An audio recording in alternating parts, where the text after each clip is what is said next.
Hey there kids, it's me, MrCreepyPasta, and before we get started on tonight's story, I just wanted to tell you about a new book that's available by Joshua Campbell, the author of tonight's story, Fall Frights and Winter Chills. It's available now from Goodreads and in the link in the description down below. Now, on to tonight's story.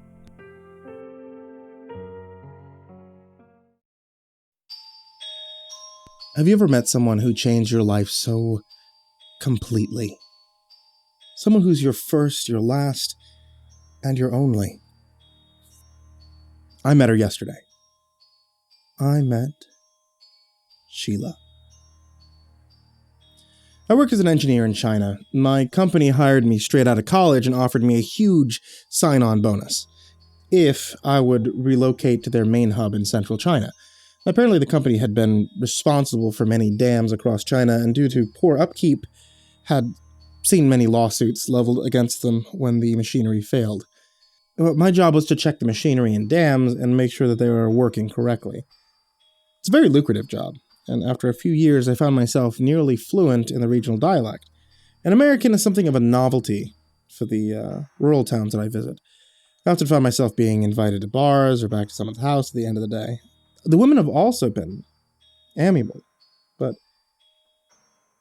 I was intent on saving myself for marriage, so we never did much more than kiss. Even so, I never had any trouble finding female companionship if I wanted it. Well, I didn't, at least. And then I met Sheela. I was checking on a rather large dam near the coast, one that filters the often polluted river water and keeps debris from reaching the ocean. The dam had been leaking something caustic into the sea for a few months, and it was my job to figure out why it was doing that. I won't bore you with the technical details, but it wasn't hard to figure out what was going on. No one had bothered to dump the holding tanks that collected the pollutants, and they were leaking out into the dam wall and into the ocean. No one had bothered to tell the workers to dump the tanks either. So a week of work and one pumper barge later, the dam was back up and keeping the ocean clean. This was apparently a cause for celebration. The dam workers took me out that night for drinks. The local community, heavily centered around the fishing industry, wanted to meet me and thank me for my work. A kind of festival was held, and I was introduced to everyone from the village, mayor to the town priest. The mood was definitely festive, and I can remember being handed a small cup of strong liquor early in. The clear liquor was very potent, and after a while, the night became a jumble of colors and sounds. I danced and I laughed and I ate some of the best food I'd ever tasted. The whole village was so friendly that after a while I forgot to be self-conscious about my height or my nationality and just let myself be immersed in the moment. I was sitting under an overhang, fourth cup of strong liquor at hand, when I saw a goddess approach me. Her hair was pale, blonde but white, and her dress was seafoam green and clung to her. She had the eye of every man, she had the ire of every woman, and I remember thinking that she didn't seem to fit the standard for these parts. She was tall, almost as tall as me, and her skin was darker, tanned, and brown. She looked foreign, vaguely Middle Eastern, and I remembered thinking, she looked like no one I had ever seen before. She sauntered up to me, her eyes promising things her body were more than capable of keeping, and extended a hand to me. "Dance?" she asked, her voice gliding out like a midnight tide. I reached out shakily and took her hand. She pulled me up. As the music started, she began to spin me and pull me in time with her own internal beat. We moved as galaxies moved, a solar system unto ourselves. And when I looked at her, I could see her barely contained longing. She desired me, wanted me, and when she pulled me close, I could feel her heart racing in her chest. Her breast pressed against me through her dress, and as her lips slid up my neck, I heard her whisper something in my ear. It sent pins down my spine. "Come with me. Come with Sheela." She broke from me then, a teasing finger tempting me away from the dancers.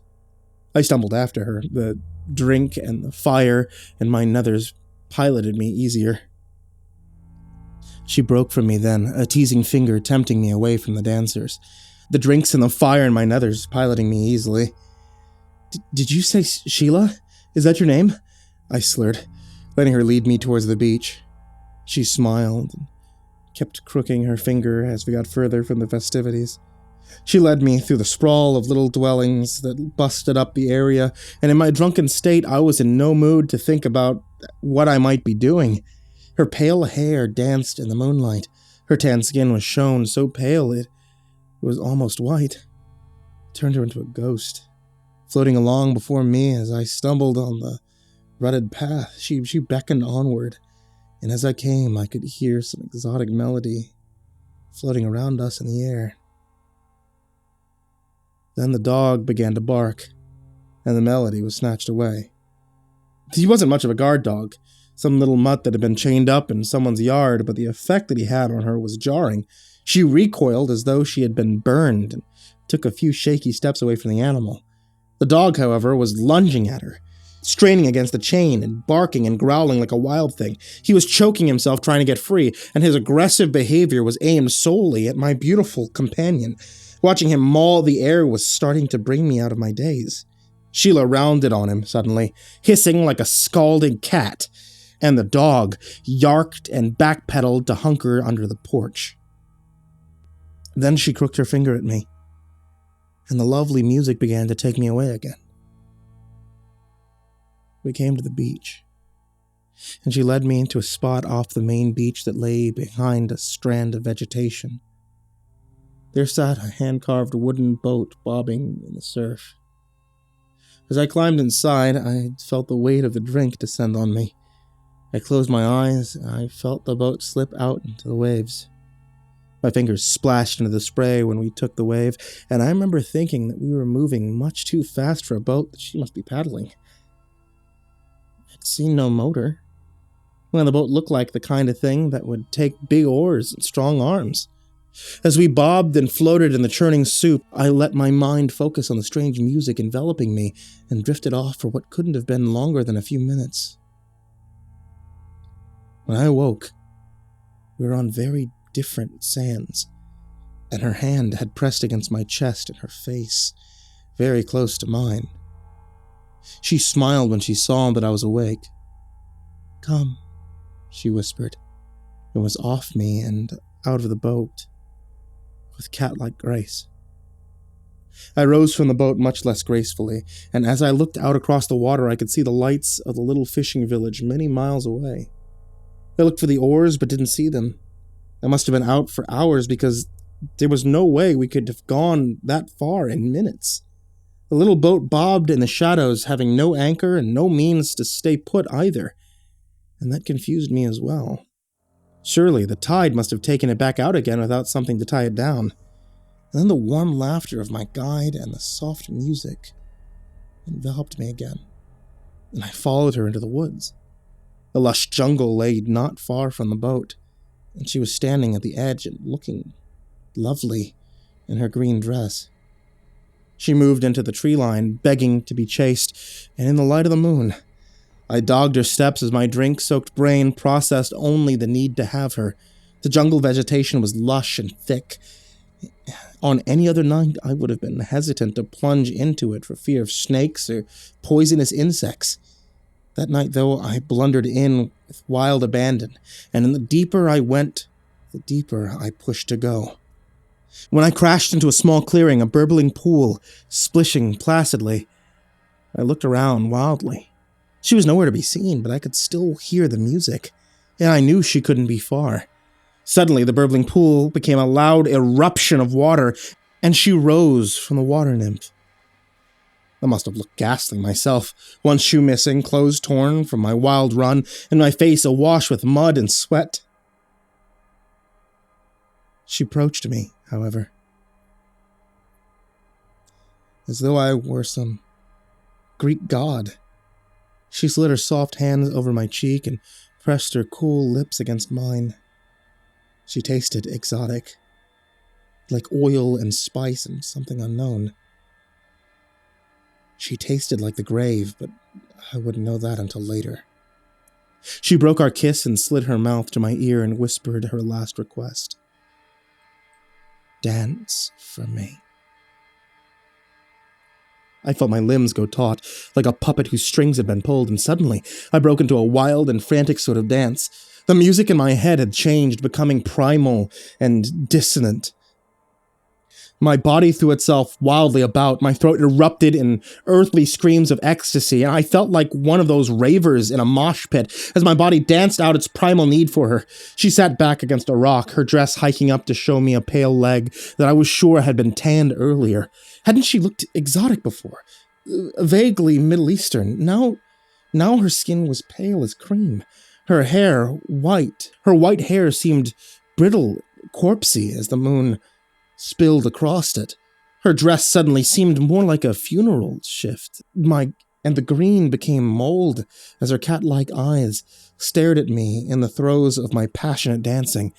I was a beast, a man of fire, and as I danced, I felt my limbs exaggerating themselves to their limits. My legs gave way first, spilling me headfirst to the dirt. I rolled over, my arms still trying to dance, and I saw her creep forward like something from a horror movie. She scuttled, ghoulish, on all fours, and my limbs refused to heed in any commands I was giving them. My legs twitched, trying to dance but unable, and my arms kept thrashing and hitching feebly as she approached me.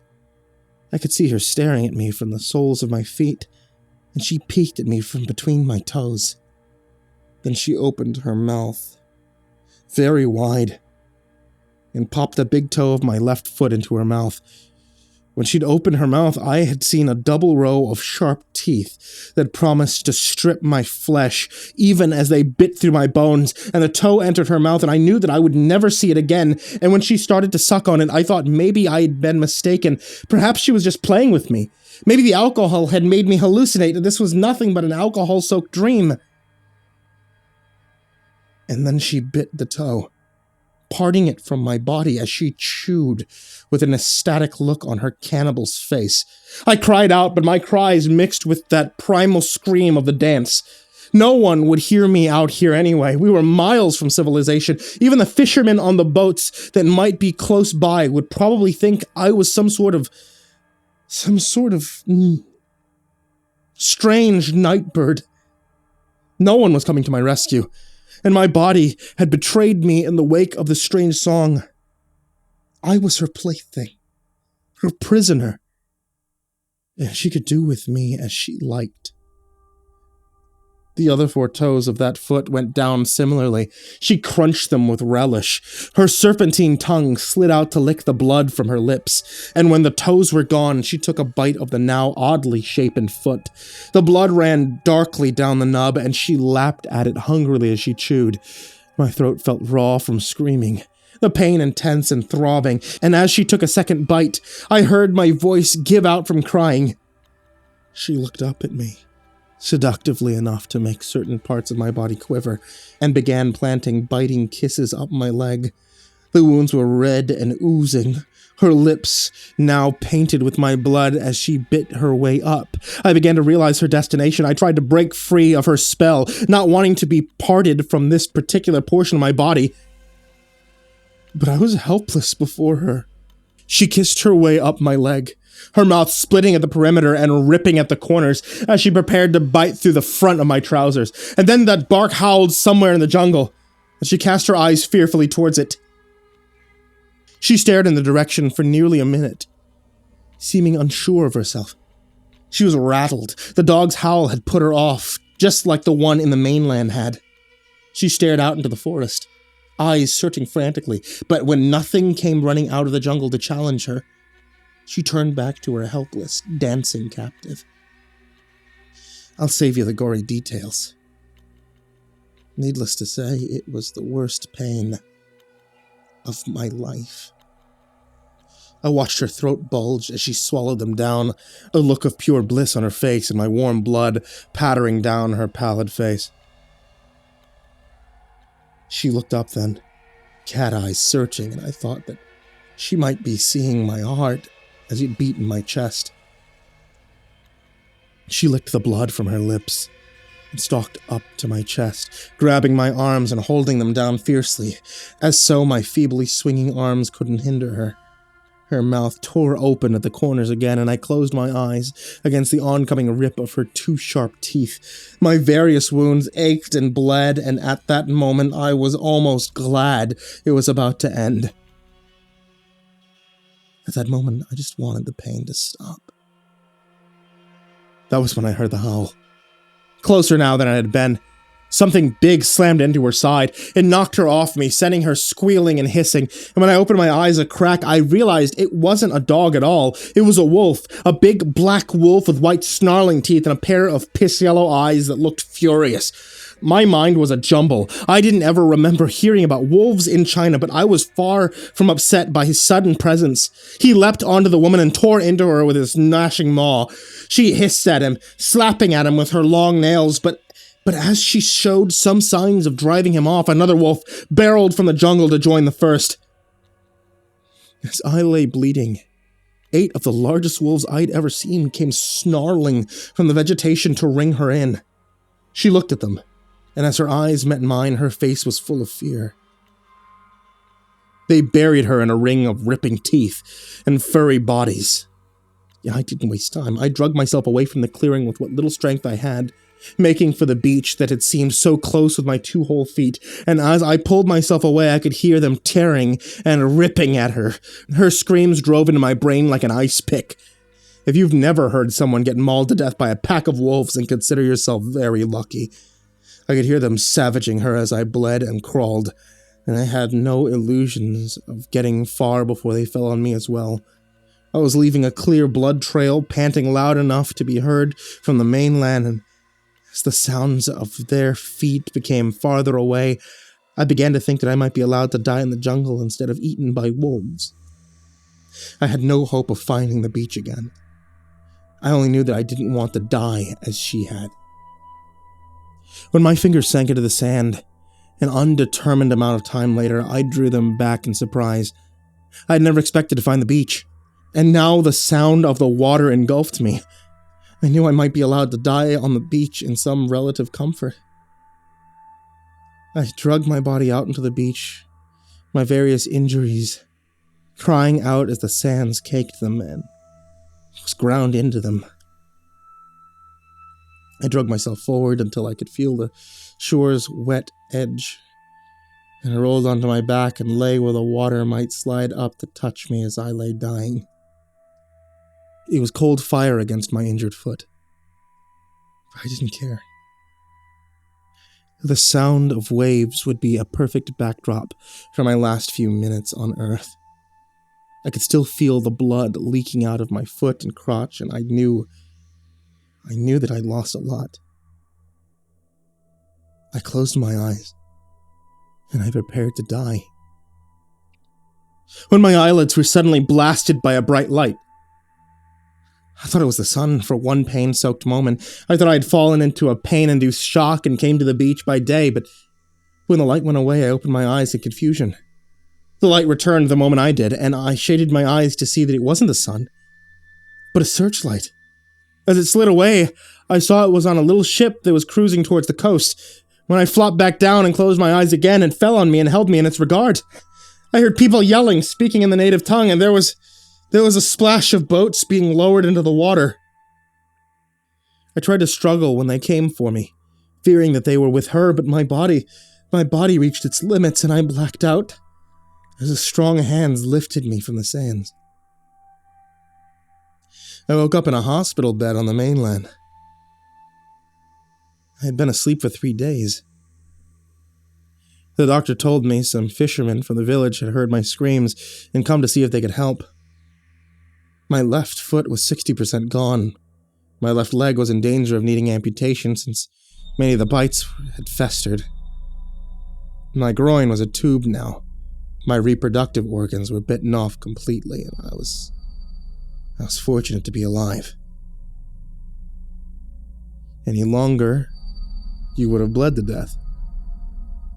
As I lay in the clean white hospital gown being told that I would likely lose my leg, had lost the thing that, at my age, made me a man,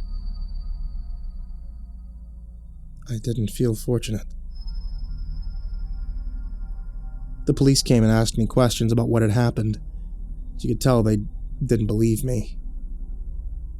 The island I had been found on was private property, a native preserve, and no one in that area went there for fear of animals that lived there. They sounded like they thought I was a weirdo, some sex freak that had gone a little too far. And I told them that wolves had eaten the woman who had done this. They scoffed. If the fishermen in the village hadn't corroborated my story about having left with a woman, they would have likely assumed that I'd done it to myself. And I'd still be in the dark if the old man hadn't come to visit me. He told me that his name was Lee. He had been one of the fishermen who had found me on the island. They had left the party after his brother had told them who'd gone with. He said I'd been very lucky to be alive. Many people who ran across the Sheela were not so fortunate. The what? I asked. Sheela. They are old creatures that live on the island. They are spirits, he said, trying to find the words to explain it. Not like our spirits, but still spirits. They come from the union of a spirit of air and a human. They feed on human flesh and love to entice their prey to a secluded area so they can extend their time with them. Now, you say creatures. You mean that there's more of them? I asked, horrified. He nodded. We lose men to the island sometime. Many villages do. Some, like you, come back scared and broken, save by the wolves who hate the Sheela. You're very lucky, son. Never forget that. I laid back down, cold and wanting to throw up, thinking of others who had been lured to the island and devoured by the hateful creature. And that was 2 weeks ago. The doctor said I would get to keep my leg. There's nothing they can do about my situation below the belt. My company's offered to pay my hospital bills and send over paperwork with a sizable settlement if I don't pursue any legal action for being hurt on the job. Told them that I hadn't been injured on the job, but they don't seem to want to take any chances. The settlement would be more than enough to get a home and start some semblance of a new life. I can't do what I used to do with one foot, so this part of my life is clearly behind me. So many things are behind me now. I tell my story not to elicit pity, but to warn those who travel to this part of the world to be careful who you follow home. The pretty face might hide sharp teeth. You might find yourself following your date back to her lair. There are Sheela out there still, and I can attest to their hunger and their cruelty, personally. Don't be her next victim.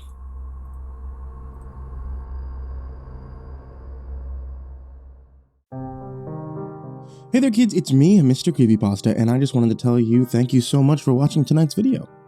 Or listening to tonight's podcast on the podcast, if you're listening to that there at Spotify or Apple Podcasts or Google Podcasts or wherever you can happen to listen to podcasts.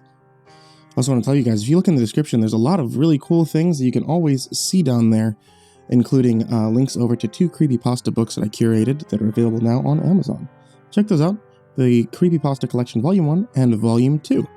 Great for people that like horror, or creepypastas, or people who listen to this podcast. And of course, I wanted to give a big thank you to everyone who checks out patreon.com/MrCreepyPasta and supports the show, keeps the light on, gives me treats for my now 2 cats, both Hylas and Hercules. Both of them are a handful. And especially a big thank you to Saha, Jordan Alexander Sanchez, Mazikeen, Ken Lando Higuchi, Chompski, Nico kaeo, Tristain Pelton, Stephen VanHuss, Chance Burnett, Diana Kraus, G. Weevil 3, TheRedOakShieldVirus, Hades' Nephew, Carter Barenfanger, Dr. Strawberry, Jordan Wayne Deckard, Bradney Leipe, The Government Monitoring System, Anne Charron, rumblefox, Acid System, Mike Bullock, Rafael Rodriguez, Dan Sweet, Mad Marstomp, Prozac and Pancake Appreciation Society, Sean Mills, Brian Arce, Cryptic Nightmares, Shadow Morningstar, Somber Puppet, Brianna Wright, Someone You Love, Said the King 56, Bad Honey, S-Man, Kiri the Sloth, Patrick Schoolmeister, Thomas Burgett, Barbara Maceo, Bobby Carmen, Liam Newman, The Homeless Bird 93, Sky Harbor, Caleb Dougal, Last Blade Song, Eliminator 86, The Ginger Bros, Aaron Stormcrow, and Corey X Kenshin. A big thank you to all of you guys and everybody down there in the description. I really can't thank you guys enough for supporting the show. Thank you, thank you, thank you. And everybody who listens, sweet dreams.